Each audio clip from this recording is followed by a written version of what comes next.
Hello teacher and class, my name is Joanna Zambrano. My presentation, Chronic Rhinosinusitis with Nasal highlights. Introduction.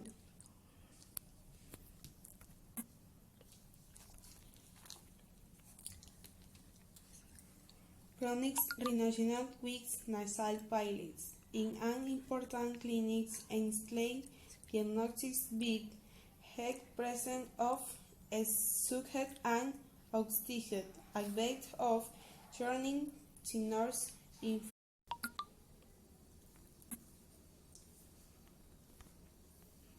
Nasal polyps are associated with inflammation of the lining of the nasal passage and sinus that lasts more than with chronic rhinosis, as not are chronic sinusitis.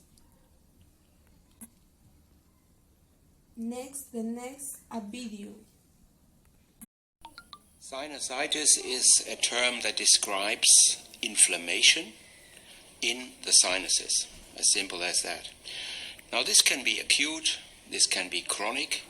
If it is chronic, we have two major subgroups. Sinusitis can be acute. A common cold can lead to acute sinusitis, or can be chronic over years and decades. And the chronic forms are differentiated into those with and those without nasal polyps. Each of these diseases has its own pattern of symptoms, its own inflammation behind, its own remodeling, which means changes in the mucosa, and its own treatment approaches. Headache is something that is really disturbing patients. We recently did a study where we looked at the impact of different symptoms on quality of life, and headache was by far the most prominent. As I told you before, there are different forms of sinusitis, chronic rhinosinusitis, and the form without nasal polyps has by far more headache. And it could be something that bothers the patients over years, every day. They stand up in the morning with headache and they go to bed with headache. The question is it really sinus headache? And for that we do diagnostic procedures like a CT scan. If it is sinus headache, we know how to approach it. And normally what you do is you approach the sinuses, for example, by surgery, if medication doesn't help anymore. But we also have to see that other forms of headache, coming from the eyes, coming from the brain or neuronal structures, can cause very similar symptoms. So you have to make sure that you exclude other forms of headache before you do such surgery. Nasal polyps are an expression of inflammation in the sinuses, which result in the outgrowth of the sinus mucosa into the nose, blocking the nose, diminishing the smell, giving rise to secretions that run either anteriorly or posteriorly into the throat the whole day. These patients are really bothered by this disease, also because they have other diseases with it. So it's very typical that patients with nasal polyps have also asthma with it. It's a disease that normally starts in the age of 30 to 40 years of age. It can be in younger people, it can be in much older people, but it very seldomly is to see in children. And that's where the word polyps sometimes is misunderstood by adenoids. So it's not about something that grows behind the nose in children, polyps in the common language. It's really a disease of the sinuses and the nose in the adult subjects. Nasal polyp patients are very often also bothered by asthma. That means it's not just the upper airways, it's also the lower airways which take part in the same inflammation. Up to 60% of our patients with nasal polyp have asthma, which might be even severe asthma in some of these patients. So when we think about treatment strategies, we have to think about both airways in the same approach. As nasal polyps are a sort of inflammation, corticosteroids or as the people say, cortisone helps. It should be local cortisone, local corticosteroids, because it's needed for many, many years, decades, and it should not lead to systemic side effects of this medication. So corticosteroids, topical sprays, sometimes drops, are the first choice. If that doesn't work and doesn't control the disease, then we can go to the next step of intervention, which mostly is surgery. Surgery can mean removal of polyps, but it should mean, especially in the first place, a total removal of the disease from the sinuses. We call that a FES surgery in different variations. And after that surgery, we still keep treating the patients with topical glucocorticosteroids. Because this is a chronic disease, even if under the treatment, but certainly without treatment, there is a chance of polyps recurring. Can be after some years, can be after 10 years. So we need to consistently treat these patients. The question today is, what do we do with those who had surgery, had maybe 2 surgeries, and still the polyps recur, even with the topical or systemic even treatment? And these are the most difficult patients, where we have in the future the possibility of interfering with so-called biologics. These are antibodies which hit specific targets in the inflammatory pathway of nasal polyps, such as interleukin-5, IgE, interleukin-4, and others. And what we have seen from the studies so far is that this will give a lot of hope to those patients with the most severe disease of the upper and of the lower airways.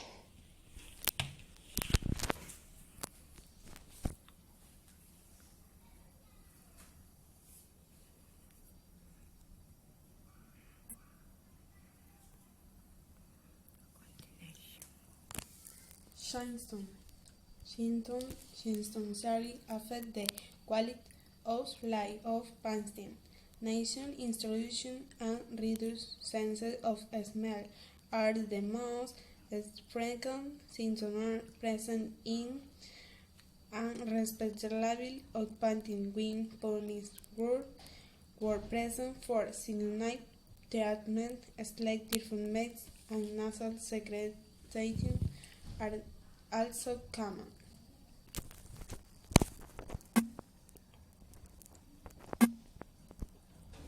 Next a video. What we do know in a big European study is that obviously smoking is not good for your lungs, and it's also not good for your sinuses. But that is an explanation for chronic rhinosinusitis without nasal polyps rather than for with nasal polyps. What we see in nasal polyps is obviously that the so-called microbiome plays a role, specifically Staphylococcus aureus, colonization and intramucosal growth of Staphylococcus is associated with especially the severe form of nasal polyps.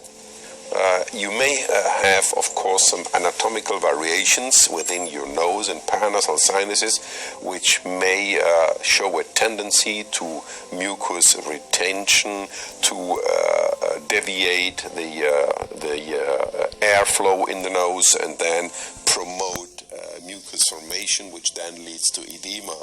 But basically, the true reasons for or origins of chronic rhinosinusitis with polyposis are fairly unknown, and there are still debates going on about the origin of where these polyps coming from. I mean, we know the basic mechanisms of edema, inflammation, polyp formation, and where these polyps are then large or are small are still amenable to a medical treatment.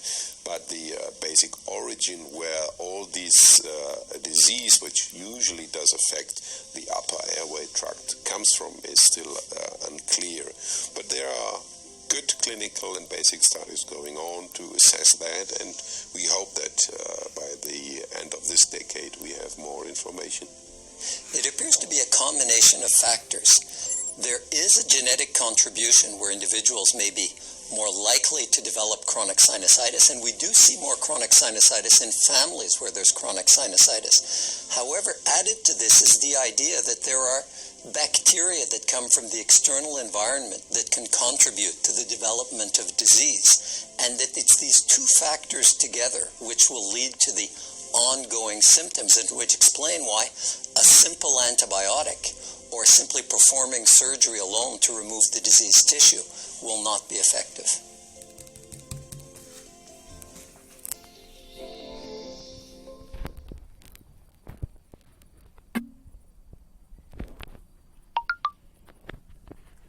The incidence of nasal polyps is characterized with a tooth maximum in the 6th decade.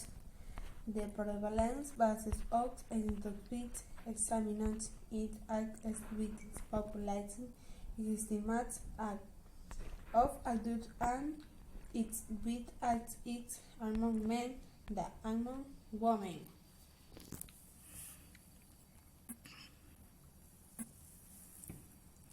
Next a video.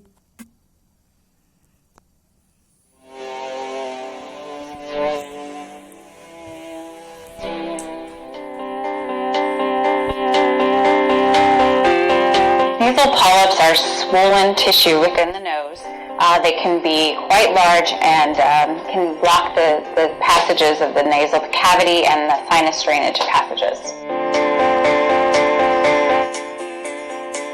Nasal polyps are found throughout all ages. If we see nasal polyps in children, we often wonder if they have a condition such as cystic fibrosis, because more commonly we see them in the young adult, middle-aged population.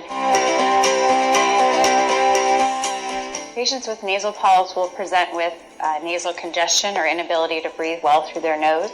They'll also have trouble with their sense of smell, including a complete loss of smell and taste. They'll often have nasal drainage at the front of the nose and at times in the back of the nose and the throat. They'll also sometimes present with facial pain and pressure and cough. When a patient has symptoms that persist over 3 weeks of chronic nasal congestion, drainage from the nose, change in the sense of smell, and postnasal drip and facial pain and pressure, we would recommend an evaluation by a ear, nose, and throat surgeon. We will, in the office, be able to perform nasal endoscopy, which is using a tiny little camera to look inside the nose to confirm either draining or an infection or nasal polyps within the nose. We sometimes have to use CAT scans of the sinuses to further delineate or further shed light on the condition within the sinus cavities themselves. Nasal polyps are primarily treated first with medications. It would involve nasal steroid sprays or rinses. Nasal steroids reduce the swelling and inflammation. If the swelling and inflammation is too severe or the polyps are too large, surgery is often used as a very important adjunct to treatment. Surgery can be used to decrease the size of the polyps and open up the sinonasal cavity for us to better deliver medication. Polyps are considered a chronic condition, much like you would think of rheumatoid arthritis or arthritis in general. Once the patient has them, there's a chance that that will persist for the remainder of their lives, which is why it's important to stay in contact with their rhinologist or ear, nose, and throat surgeon, because they certainly can come back, and it's important to stay on a regimen of steroids and medications to keep those polyps at bay.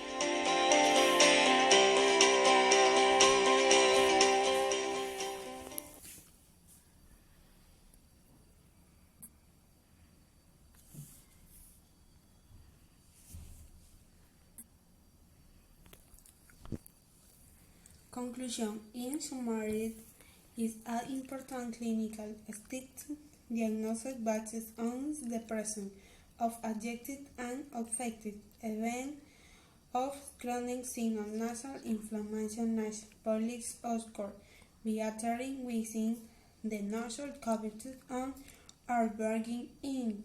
Men are more likely to be affected than women, but that no specific genetic or environmental factor has been related to the development of the reservoir. Thank you.